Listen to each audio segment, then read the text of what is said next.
비가 오는 날이었습니다. 하늘에서 쏟아지는 빗줄기가 마치 누군가의 눈물처럼 끝없이 떨어져 내렸지요. 그날 아침부터 뒤숭숭했던 마음이 오후가 되면서 더욱 무거워졌습니다. 엄마는 평소와 다름없이 아침 일찍 일어나 김치찌개를 끓이셨어요. 늘 그랬듯이 이내야, 밥 먹어라 하시며 따뜻한 미소를 지으셨죠. 우리가 살던 반지하 원룸은 그리 넓지 않았지만 엄마와 저에게는 소중한 보금자리였습니다. 점심 무렵부터 비가 세차게 내리기 시작했어요. 처음엔 그냥 여름 소나기려니 했는데 시간이 지날수록 빗줄기가 거세졌죠. 오후 2시쯤 되니까 동네 골목길에 물이 차기 시작했어요. 이내야, 이상하다. 물이 너무 많이 차는 것 같은데. 엄마는 걱정스러운 표정으로 창밖을 내다보시며 말씀하셨습니다. 반지하 창문 밖으로 보이는 길가에 물이 점점 높아지고 있었거든요. 3시가 넘어서자 상황이 심각해졌어요. 우리 집 현관문 앞까지 물이 차올라왔습니다. 엄마, 이거 위험한 것 같아요.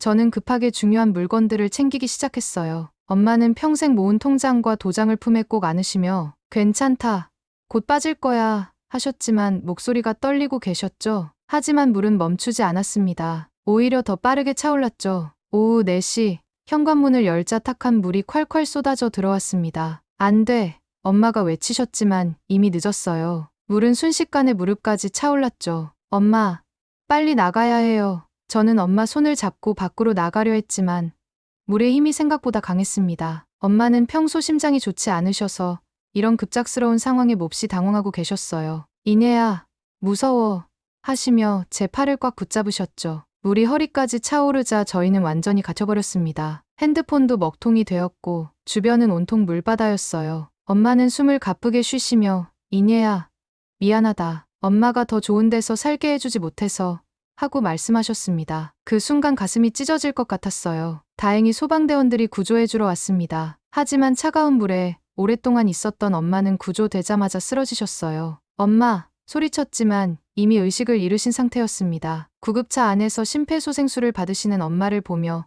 저는 하늘이 무너지는 기분이었죠. 병원에 도착하자 의사는 죄송합니다. 최선을 다했지만 그 한마디로 제 세상은 무너져 내렸어요. 급성 심근경색과 폐의 찬물 때문에 끝내 깨어나지 못하신 거였습니다. 그날 밤 엄마는 그렇게 저를 혼자 남겨두고 떠나셨어요. 믿을 수 없었습니다. 아무리 엄마를 불러도 엄마는 나를 보아주지도 내 손을 다시 잡아주지도 않으셨죠. 가슴이 탁 막혀서 아무 말도 할 수 없었습니다. 이 세상 전부를, 나의 우주를 그렇게 잃었습니다. 이제 엄마를 볼 수 없다고 생각하니 자꾸 못해준 것만 생각이 나서 견딜 수가 없었습니다. 나는 왜 엄마 사랑한다는 표현에 그렇게 인색했을까?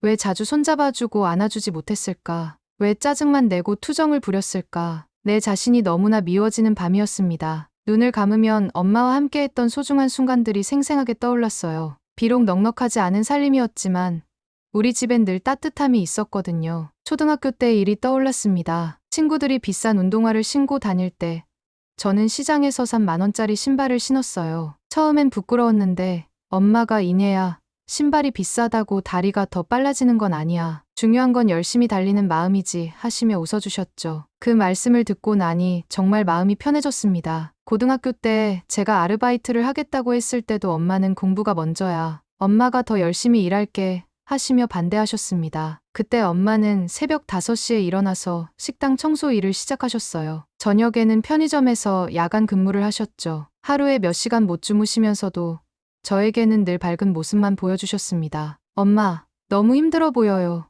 제가 걱정스럽게 말하면 아니야, 전혀 안 힘들어. 우리 이내가 대학 가는 게 엄마 꿈이거든 하시며 환하게 웃으셨어요. 그 웃음 뒤에 얼마나 많은 피로와 고생이 숨어 있었는지 그땐 몰랐습니다. 수능을 앞두고 스트레스를 받을 때면 엄마는 따뜻한 미역국을 끓여주셨어요. 이거 먹으면 머리가 좋아진다니까 많이 먹어 하시며 그릇에 가득 담아주셨죠. 사실 미역국은 별로 좋아하지 않았는데 엄마의 정성이 담긴 그 음식을 거부할 수 없었습니다. 대학에 합격했을 때 엄마의 기쁨은 말로 표현할 수 없었어요. 우리 이내가 해냈구나. 정말 자랑스럽다 하시며 눈물을 글썽이셨습니다. 그날 밤 엄마는 동네 아줌마들에게 전화를 걸어서 자랑하셨어요. 우리 이내가 대학 붙었다니까요.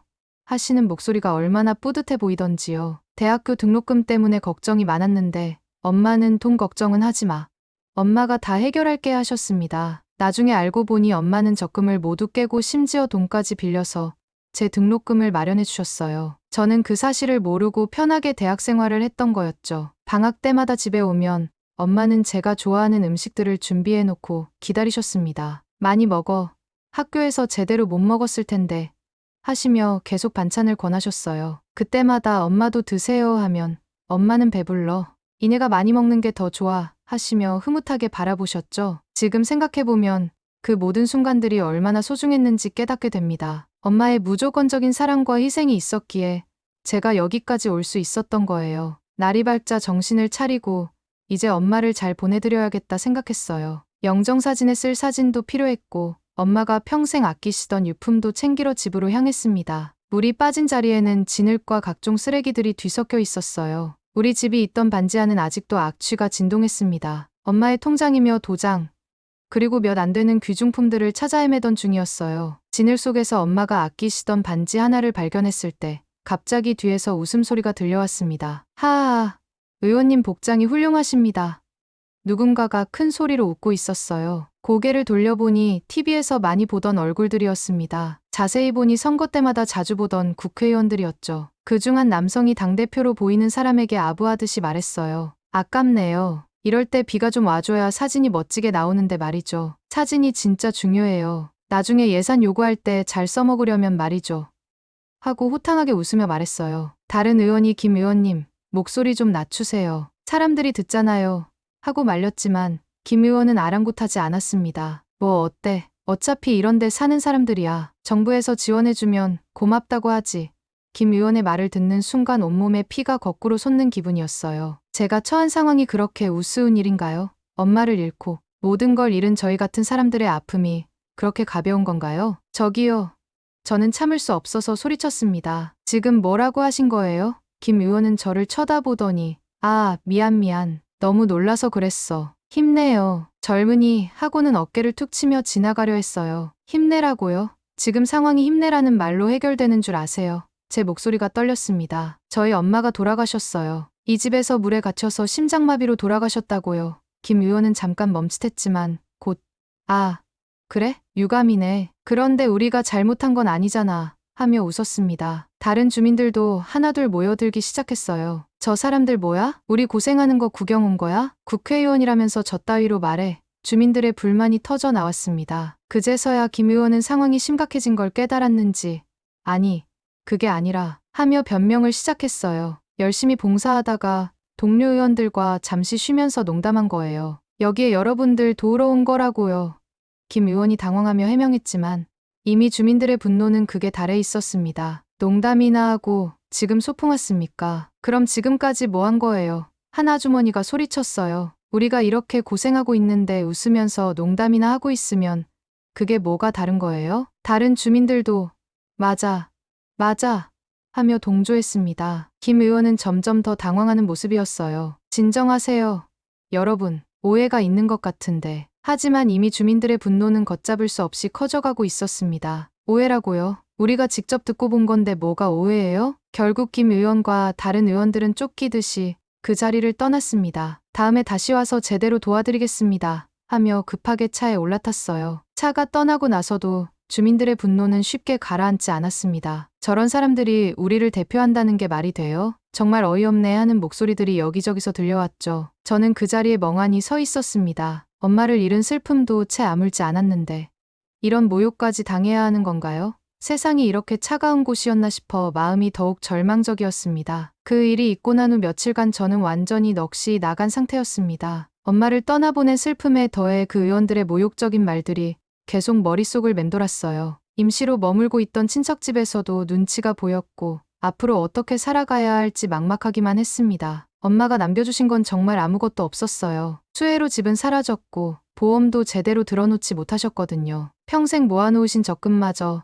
제 대학 등록금으로 다 써버리신 상태였죠. 통장에 남은 돈은 고작 10만 원 남짓뿐이었습니다. 엄마 장례 비용도 친척들이 모아서 겨우 치른 상황이었어요. 이내야, 이제 어떻게 할 거니? 큰어머니가 걱정스러운 표정으로 물어보셨습니다. 대학교는 휴학계를 내놓은 상태였지만 당장 생계를 꾸려나갈 방법이 없었어요. 아르바이트를 한다고 해도 월세며 생활비를 감당하기에는 턱없이 부족했죠. 이런 상태로 있을 수는 없겠다 싶어 답답한 마음에 밖으로 나가 무작정 걸었습니다. 갈 곳도 없이 그냥 다리가 닿는 대로 걸었어요. 햇빛이 따갑게 내리쬐는 한낮이었는데도 마음은 한겨울처럼 차가웠습니다. 사람들이 웃으며 지나가는 모습을 보면서 저 사람들은 다 행복해 보이는데 나만 이렇게 힘든 건가 하는 생각이 들었어요. 1시간쯤 걸었을까요? 다리가 아파서 버스 정류장에 앉았습니다. 그런데 정류장 벽면에 붙어있는 포스터 하나가 눈에 들어왔어요. 대한민국 여군 부사관 모집이라고 크게 쓰여 있었죠. 포스터 속 여군 부사관의 당당한 모습이 인상적이었습니다. 여군 부사관.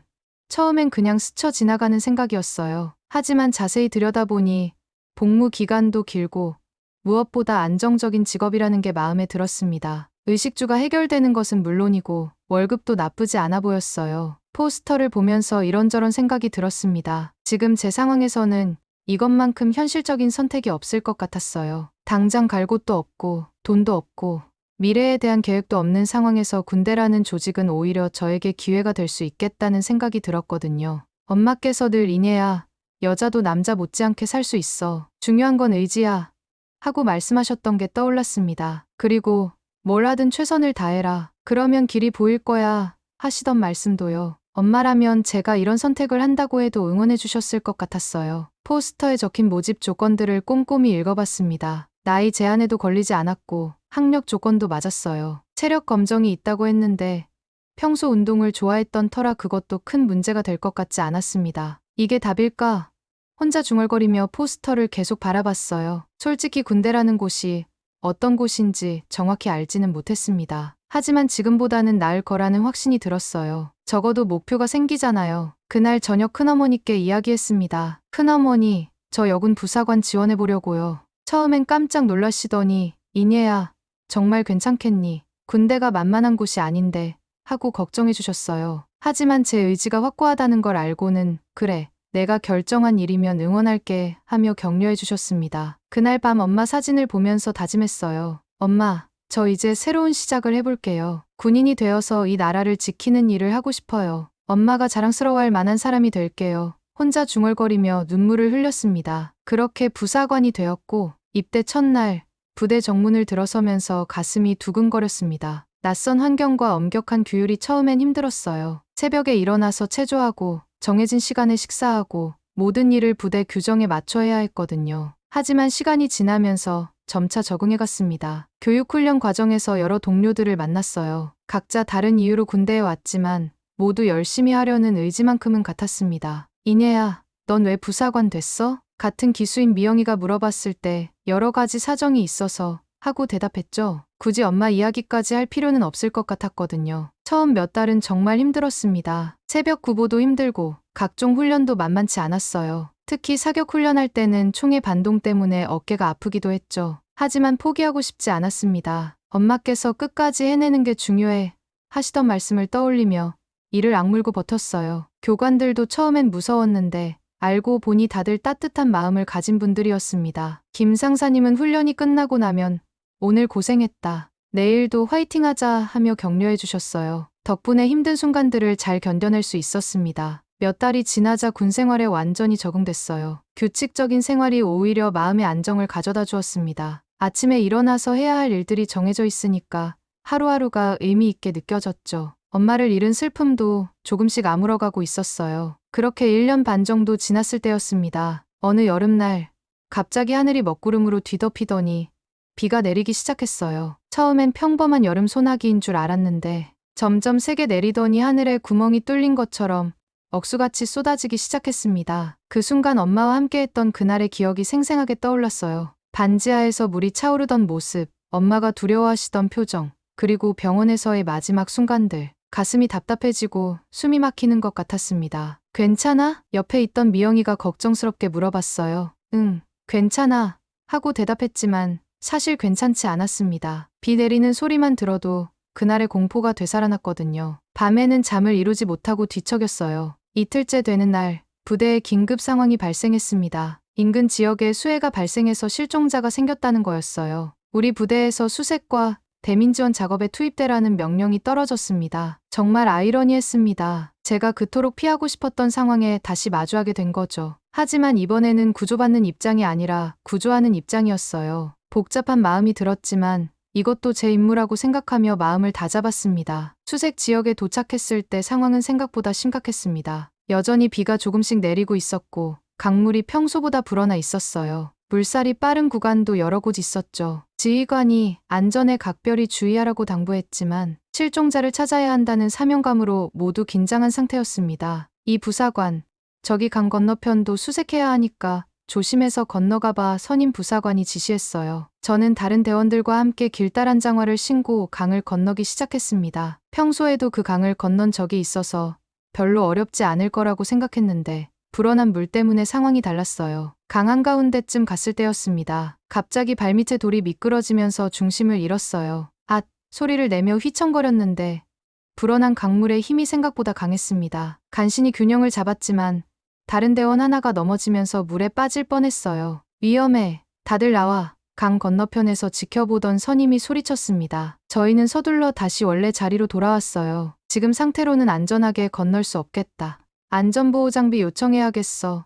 선임이 무전기로 상부에 보고했습니다. 잠시 후 답이 왔어요. 일단 강가 쪽으로 나와서 대기하라. 국회의원들이 오신다고 하니까 아마 금방 갈 거야. 왔다 가면 철수하자. 무전기에서 나온 말을 듣고 모든 대원들이 서로 얼굴을 쳐다봤습니다. 금방 왔다 갈 거면 여긴 뭐하러 오나 하는 표정들이었죠. 30분쯤 지났을까요? 검은 승용차 몇 대가 도착했습니다. 정장을 입은 사람들이 우르르 내렸는데 가슴에 국회의원 배지를 단 사람들이었어요. 그 중에서도 앞장서서 걸어오는 중년 남성의 얼굴이 낯익었습니다.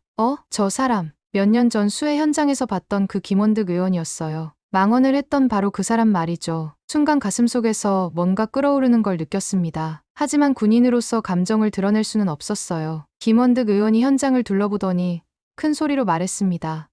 왜 장병들이 나와서 활동은 하지 않고 멀뚱히 서서 보고만 있어. 불호령을 내리는 목소리였어요. 지휘관이 안전상 문제가 있어서 장비를 기다리는 중입니다. 하고 설명했지만 김원득 의원은 들은 척도 안 했습니다. 군기가 빠져가지고 젊은 군인들이 그깟 강도 못 건너? 김원득 의원이 비웃듯 말했어요. 다른 의원들도 맞아. 요즘 젊은이들이 너무 나약해하며 맞장구 쳤습니다. 저는 주먹을 꽉 쥐었지만 참아야 했어요. 사진 몇 장을 찍더니 김원득 의원이 비 많이 온다. 우리는 철수하자 하고 말했습니다. 고작 10분도 안 있다가 가겠다는 거였어요. 야, 우리도 부대로 같이 가자. 장병들이랑 밥도 같이 먹으면서 격려도 해주고 다른 의원이 제안했죠. 부대로 돌아가는 차 안에서 김원득 의원은 수행원에게 말했습니다. 오늘 언론에 뭐라고 보도자료 내지? 장병들과 함께 대민지원 나가서 모두 같이 밥 먹으며 사기 진작시켰다고 하자 뻔뻔한 모습에 어이가 없었어요. 고작 10분 있다가 간 게 대민지원인가요? 부대 식당에서 배식이 시작됐습니다. 카메라맨들이 몰려와서 의원들이 장병들과 함께 식사하는 모습을 촬영하기 시작했어요. 김원득 의원은 억지로 미소를 지으며 우리 장병들 고생 많다 하고 말했습니다. 연기하는 모습이 역겨웠어요. 김원득 의원도 배식을 받아서 저희와 같은 테이블에 앉았습니다. 카메라 앞에서는 우와, 맛있겠다 하며 밥 한 숟갈을 떠서 입에 넣었어요. 사진 몇 장 찍히고 나서 자, 이제 됐지 하고 입안에 음식을 뱉으며 카메라맨에게 물어봤습니다. 카메라가 꺼지자마자 김원득 의원의 태도가 확 바뀌었어요. 바로 일어나더니 자, 이제 밥 먹으러 갑시다. 난 이런 거 못 먹겠다. 이거 뭐 사람이 먹을 수가 있어야지. 개돼지도 아니고 크게 중얼거렸습니다. 그 순간 더는 참을 수가 없었습니다. 먹던 시판을 김원득 의원 머리 위에 그대로 쏟아버렸습니다. 잘 드시네요? 이 부사관의 목소리가 떨리고 있었어요. 식당이 순간 정적에 휩싸였습니다. 김원득 의원의 머리와 어깨에 밥과 국물이 흘러내리고 있었어요. 모든 사람들이 숨을 죽이고 상황을 지켜보고 있었습니다. 이하사는 시판을 쥔 채 그대로 서 있었고 김원득 의원은 당황한 표정으로 자신의 옷을 내려다보고 있었죠. 야, 이 미친년이. 김원득 의원이 소리쳤습니다. 감히 국회의원한테 이게 뭐하는 짓이야. 목소리가 식당 전체에 울려 퍼졌어요. 다른 의원들도 어떻게 된 거야? 누가 이런 일을? 하며 웅성거렸습니다. 이하사는 떨리는 목소리로 대답했어요. 죄송하지만 저희를 개돼지라고 하시는 건 너무하지 않나요? 저희도 사람입니다. 눈에는 눈물이 고여 있었지만 목소리는 단호했어요. 저희가 뭘 잘못했다고 그렇게 말씀하시는 거죠? 뭐, 개돼지? 언제 내가 그런 말을 했다고? 김원득 의원이 발끈했습니다. 너 지금 국회의원한테 누명 씌우는 거야. 하지만 식당에 있던 모든 장병들이 다 들었던 말입니다. 여러 장병들이 고개를 끄덕이며 저희도 들었습니다. 하고 중얼거렸죠. 지휘관이 황급히 달려와서 상황을 수습하려 했습니다. 죄송합니다. 의원님. 이하사가 실수를. 하지만 이하사가 끼어들었어요. 실수가 아닙니다. 저는 정말 화가 나서 그런 겁니다. 지휘관이 당황한 표정을 지었어요. 이하사는 즉시 영창 보내. 김원득 의원이 호통쳤습니다. 아니, 전역시켜. 이런 년이 군인이 될 자격이 있냐? 완전히 흥분한 상태였어요. 다른 의원들도 맞아. 이건 군기 문제야. 어떻게 상급자한테 이런 일을 하며 가세했습니다. 김원득은 몇 년 전 수해 현장에서 엄마와 저를 모욕했던 바로 그 사람이었어요. 의원님, 혹시 저 기억하세요? 제가 물어봤습니다. 몇 년 전 수해 현장에서 만난 적이 있는데요. 김원득 의원이 잠깐 멈칫했어요. 뭔 소리야? 난 처음 보는데? 강남구 수해 현장에서 어차피 이런 데 사는 사람들이야 라고 말씀하신 적 있으시잖아요. 제 목소리가 점점 높아지고 있었습니다. 그때 제 엄마가 돌아가셨다고 하니까 우리가 잘못한 건 아니잖아 며 사진 찍는데 열심히셨던 분 맞죠? 김원득 의원의 얼굴이 하얗게 질렸어요. 야, 그건 말을 제대로 하지 못했습니다. 다른 의원들도 당황한 기색이 역력했어요. 분명 기억이 나는 모양이었죠. 그때도 그렇고 지금도 그렇고 의원님은 저희를 사람 취급 안 하시는 것 같은데요. 제가 계속 말했습니다. 국민의 대표라는 분이 어떻게 그렇게 말씀하실 수 있어요. 식당의 분위기가 점점 험악해지고 있었어요. 지휘관이 이 부사관, 그만해! 하고 소리쳤지만 저는 멈출 수 없었습니다. 지휘관님, 죄송하지만 이건 참을 수 없어요. 저희도 이 나라를 지키는 군인이에요. 개돼지가 아니라고요. 다른 장병들도 하나둘 일어나기 시작했어요. 맞습니다. 이 부사관 말이 맞아요. 저희도 다 들었습니다. 식당 전체가 술렁이기 시작했죠. 김원득 의원과 다른 의원들은 당황한 채로 서로 눈치만 보고 있었어요. 야, 이거 완전 반란이야. 김원득 의원이 소리쳤습니다. 부대장 어디 있어? 당장 이 상황 수습해. 하지만 이미 상황은 걷잡을 수 없이 커져버렸어요. 장병들의 분노가 폭발한 거였죠. 결국 의원들은 황급히 부대를 떠났습니다. 이 일 반드시 문제 삼을 거야. 군기 빠진 부대다. 하며 소리치면서 말이죠. 하지만 장병들은 아랑곳하지 않았어요. 오히려 박수를 치며 잘했다. 시원하다. 하고 외쳤습니다. 그날 밤 저는 부대장실로 불려갔습니다. 징계를 받을 각오를 하고 있었어요. 하지만 부대장님은 의외의 말씀을 하셨습니다. 고생했다. 사실 나도 참기 힘들었어. 그리고는 조용히 덧붙이셨어요. 하지만 앞으로는 좀 더 신중하게 행동해라. 그 사건 이후 부대 분위기가 완전히 바뀌었습니다. 처음에는 징계를 받을 줄 알았는데 오히려 장병들 사이에서 영웅 취급을 받게 됐어요. 이내 부사관 진짜 대단하다.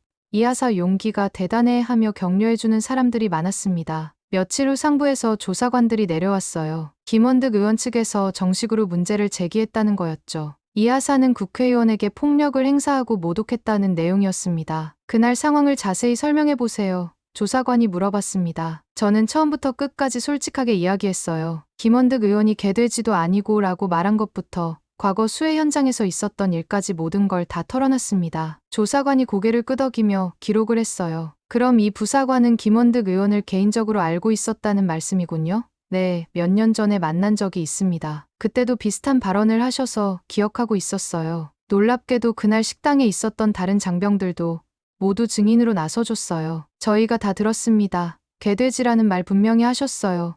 한 목소리로 증언해준 거죠. 일주일 정도 지났을 때 결과가 나왔습니다. 조사 결과 김원득 의원의 부적절한 발언이 확인됐고 제가 취한 행동은 감정적 대응이었지만 이해할 만한 상황이라는 결론이 났어요. 결국 가벼운 징계로 마무리되었습니다. 오히려 김원득 의원 쪽이 곤란해졌습니다. 언론에서 이 사건을 크게 다뤘거든요. 국회의원, 장병들을 개돼지 취급, 군 간부들의 정당한 항의 같은 제목의 기사들이 쏟아져 나왔어요. 여론도 저희 편이었습니다. 김원득 의원은 결국 공식 사과를 하게 됐어요. 제가 부적절한 표현을 사용해서 장병 여러분께 상처를 드렸습니다. 진심으로 사과드립니다. 하지만 진정성이 느껴지지 않는 형식적인 사과였죠. 이 사건으로 저는 유명해졌습니다. 언론 인터뷰 요청도 여러 번 들어왔어요. 하지만 저는 대부분 거절했습니다. 저는 그냥 제 할 말을 한 것뿐이에요. 특별한 건 아니라고 생각해요.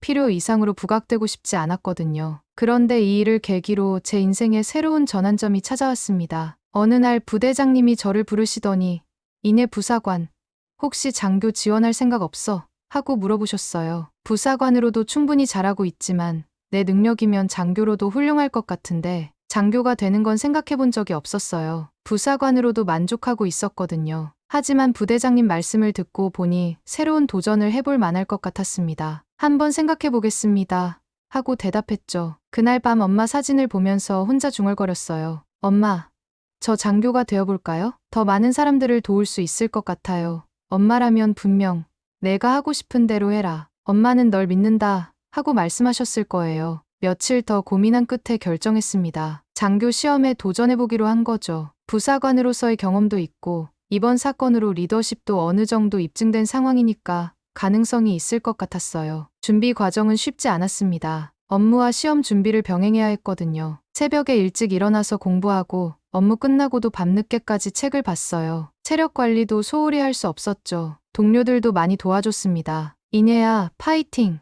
우리가 응원한다. 하며 격려해줬어요. 시험 당일 긴장됐지만 최선을 다했습니다. 필기시험, 체력검정, 면접까지 모든 과정을 거쳤어요. 면접에서 왜 장교가 되고 싶으신가요? 하고 물어봤을 때 저는 솔직하게 대답했습니다. 더 많은 사람들에게 도움이 되고 싶습니다. 그리고 올바른 군대를 만드는 데 기여하고 싶어요. 합격 발표가 나기까지 한 달 정도 걸렸어요. 그 기간이 정말 길게 느껴졌죠. 그리고 드디어 결과가 나왔습니다. 합격이었어요. 부대 전체가 축하해줬습니다. 정말 기뻤어요. 엄마 산소에 가서 소식을 전했습니다. 엄마, 저 장교 됐어요. 엄마가 자랑스러워하실 만한 사람이 되어가고 있는 것 같아요. 눈물이 주르륵 흘러내렸죠. 장교 교육을 받기 위해 다른 부대로 이동하는 날, 동료들이 모두 나와서 배웅해줬어요. 이내야, 꼭 좋은 장교 되어 우리 잊지 마 하며 아쉬워했습니다. 저도 많이 아쉬웠어요. 이곳에서 정말 많은 걸 배웠거든요. 새로운 시작이었습니다. 장교가 되면 더 큰 책임이 따르겠지만 그만큼 더 많은 일을 할 수 있을 거라고 생각했어요. 엄마의 사랑과 희생을 헛되이 하지 않으려면 계속 성장해 나가야 했습니다. 오늘 사연은 여기까지입니다. 아픔과 고난을 이겨내고 부당한 권력 앞에서도 당당히 맞서는 모습이 밝은 대한민국의 미래를 보는 것 같습니다. 이인혜님이 멋진 장교가 되어서 사랑하는 조국을 굳건히 지키는 진짜 대한민국 군인이 되기를 응원하신다면 구독, 좋아요, 댓글로 함께 공감해주세요. 여러분의 댓글이 큰 힘이 될 것입니다. 감사합니다.